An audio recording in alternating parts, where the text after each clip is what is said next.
अस्सलाम वालेकुम व्यूअर्स, आप देख रहे हैं हमारा चैनल रिच पाकिस्तान और मैं हूं आपका मेजबान अब्दुर्रहमान। आज जिक्र करेंगे पाकिस्तान के सबसे रिचेस्ट बिजनेसमैन को, जो कि इमरान खान की गिरफ्तारी का सबब बना, लेकिन वो इतना ताकतवर है कि उसका नाम ना तो कोई प्रिंट मीडिया में लेता है और ना ही इलेक्ट्रॉनिक मीडिया पे। जी हाँ, बात हो रही है मलक रियाज की। ये सारा किया धरा मलक रियाज का है और भुगत कौन रहा है? इमरान खान। हुआ कुछ यूं कि मलक रियाज की कुछ रकम जो है 190 मिलियन पाउंड, ये यूके की इन्वेस्टिगेशन एजेंसी ने पकड़ी और कहा कि मुबैना तौर पर यह मनी लॉन्ड्रिंग है। यह सन 2017-18 की बात है। हुकूमत पाकिस्तान से जब राब्ता किया गया तो तब तक इमरान खान की हुकूमत आई थी, तो कहा यह गया कि यह रकम पाकिस्तान ट्रांसफर होगी। मलक रियाज ने हुकूमत पाकिस्तान के साथ डील बनाई कि आपको डॉलर्स चाहिए, पाउंड चाहिए, तो आप ऐसा करें कि ये पाउंड मैं पाकिस्तान ले आता हूं, लेकिन बजाय हुकूमत की खजाने में जमा हो, ये मैंने जो पैसे सुप्रीम कोर्ट ऑफ पाकिस्तान के 460 अरब रुपए जुर्माने की मद में अदा करने हैं, उस मद में काउंट कर लिए जाए। तो चले, आपको डॉलर पाउंड मिल जाएंगे, मेरा काम हो जाएगा। वरना हुकूमत पाकिस्तान को इन पैसों के असूल के लिए एक लंबी कानूनी चाराजोई करनी पड़नी थी यूके के अंदर। तो इमरान खान ने उस वक्त अपनी काबीना में इस मैटर को टेकअप किया और बड़े पुरस्कार तरीके से इसकी मंजूरी देकर ये 190 मिलियन पाउंड, जो उस जमाने में 60 अरब रुपए बनते थे, सुप्रीम कोर्ट ऑफ पाकिस्तान के अकाउंट में जमा करवा दिए गए। याद रहे, ये जो सुप्रीम कोर्ट का अकाउंट था, ये मलक रियाज को किए जाने वाले जुर्माने का अकाउंट था, जिसमें कराची के अंदर सरकारी जमीन हथियाई थी बहरिया टाउन कराची ने। उसके ऊपर सुप्रीम कोर्ट ने उनको सजा की 460 अरब रुपए की जुर्माने की। तो उसमें से एक रकम ये अदा हुई है और कुछ दीगर रकम वो हर महीने अदा भी कर रहे हैं। अब तक मेरा ख्याल है कि 80-90 अरब रुपया बहरिया टाउन अदा कर चुका है उस 460 अरब में से। तो हुआ क्या, इस सारी सेटलमेंट के कुछ अरसे बाद सन 2021 में इमरान खान की अहलिया जो है बुशरा, उनके बड़ा जोश चढ़ा उनको कि उन्होंने जी एक यूनिवर्सिटी बनानी है, अल-कादर यूनिवर्सिटी, जहां पर रूहानियत की तालीम दी जाएगी। तो बहरिया टाउन ने सबसे पहले जुल्फी बुखारी को 458 कनाल अराजी अतिया की और फिर कुछ अरसे बाद वो अराजी बुशरा बीबी के नाम ट्रांसफर हो गई। और अब जो अल-कादर ट्रस्ट है उसमें बुशरा बीबी और इमरान खान दो बड़े ट्रस्टी हैं। तो इस सारी ट्रांजैक्शन के ऊपर हुकूमत वक्त ने यह प्ली बनाई कि जो मलक रियाज को 190 मिलियन डॉलर सुप्रीम कोर्ट के अकाउंट में जमा करवाने की इजाजत दी, उसके एवज मलक रियाज ने रिश्वत के तौर पर यह सुहावा जेहलम के अंदर जगह 458 कनाल इमरान खान को बतौर रिश्वत दी। बेसिकली केस ये है। अब इस केस में नैब ने 4 मुल्जिमान के खिलाफ तहकीकात का आगाज किया। इमरान खान, बुशरा बीबी, शहजाद अकबर जो उस वक्त एहतसाब के बड़े खड़पैंग थे, और मलक रियाज। और इन तमाम के खिलाफ इंक्वायरी से इन्वेस्टिगेशन में केस कन्वर्ट हुआ, यानी कि अगले स्टेज पे गया।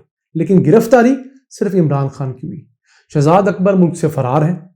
इसके अलावा मलक रियाज, जो कि इतने करीबी हैं तमाम हलकों के, उनका नाम नहीं कोई लेता।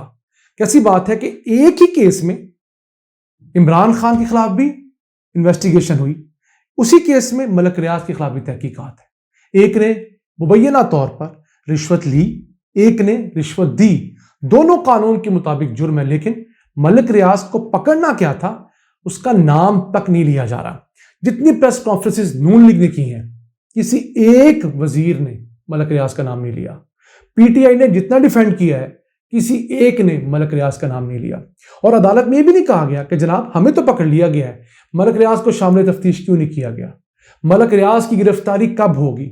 उससे पूछा जाए कि आया उसने ये रकम या उसने ये जमीन उस सेटलमेंट की सूरत में दी थी, या उस सेटलमेंट की कोई ट्रस्ट डीड, या जिसके बाद ये सारे मामलात हुए, इस तरफ कोई नहीं जान रहा।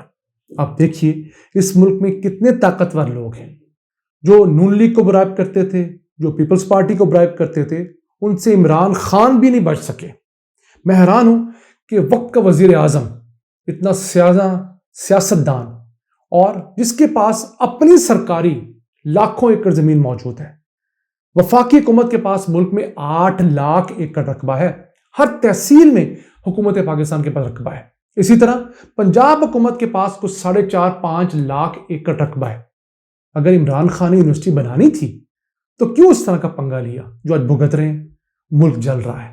اس وقت صوبائی حکومت کو کہتے، بزدار کو کہتے 450-500 ایکڑ رقبہ وہ دے دیتا، کنال کی بجائے 450-500 ایکڑ رقبہ پنجاب حکومت دے دیتی، وفاقی حکومت دے دیتی، وہاں پہ یونیورسٹی بناتے.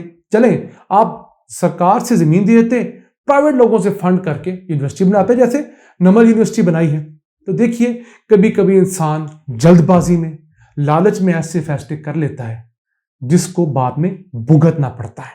اور آج پی ٹی آئی اور عمران خان اس ایک لالچ کی سزا بھگت رہے ہیں جو انہوں نے 2019 میں کیا.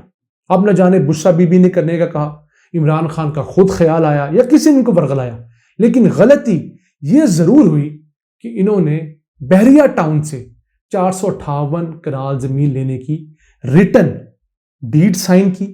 وہ زلفی بخاری کو ملی، پھر زلفی بخاری سے بشرا بی بی کو ملی، اور اس طرح آج کا یہ دن پورا پاکستان سفر کر رہا ہے. ہمارے حکمرانوں کو، ہمارے سیاستدانوں کو اب سوچنا ہوگا کہ انہیں ان بڑے بزنس مینوں سے جان چھڑوا کر خود کو انڈیپینڈنٹ کرنا ہے. یہ بڑے مفاد پرست لوگ اپنا آپ بچا لیتے ہیں. ملک ریاض تو 1 منٹ کے لیے دھوپ میں کھڑا نہیں ہوا، لیکن پی ٹی آئی کا ورکر، پی ٹی آئی کا سپورٹر، پی ٹی آئی کا ووٹر سڑکوں پہ رول رہا ہے، اور اس کا قائد خود نہ جانے کن برے حالات کا شکار ہے.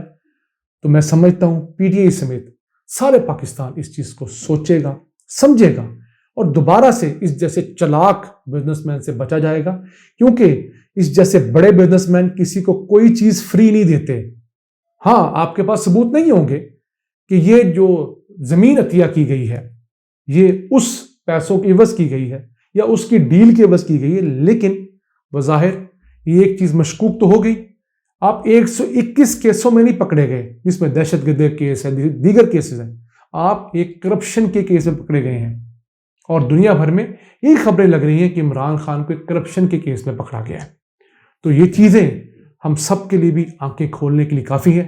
سپریم کورٹ نے عمران خان کو رہا کرنے کا حکم دیا ہے کیونکہ ان کی گرفتاری عدالت کی حدود کے اندر سے ہوئی ہے، اور حدود بھی کورڈ ایریا کے اندر ہوئی ہے. جب وہ عدالت کے سامنے سرنڈر کرنے کے لیے پیش ہوئے، عدالت کے سامنے خود کو پیش کری کہ آپ جو مرضی سلوک کریں گے میں آ گیا، اس صورت میں نارملی پولیس سمیت کوئی ادارہ کسی کو گرفتار نہیں کرتا. کیوں؟ عدالت سب کے لیے ایک جائے پناہ ہوتی ہے، ایک سائن ہوتا ہے کہ میں عدالت کے رحم و کرم پہ ہوں. اگر وہ مجھے بے گناہ سمجھتے ہیں تو ضمانت دے دیں، اگر گناہ گار سمجھتے ہیں تو اب مجھے ضمانت نہ دیں، میں آٹومیٹکلی عدالت سے باہر نکلتے ہی گرفتار ہو جاؤں گا. چلیں ہم پاکستان کے لیے دعا گو ہیں اور یہ سوچ رہے ہیں کہ اللہ تعالیٰ پاکستان کے حق میں بہتری کرے. اپنے میزبان عبد الرحمان کو اجازت دیجیے. اللہ نے کے بعد.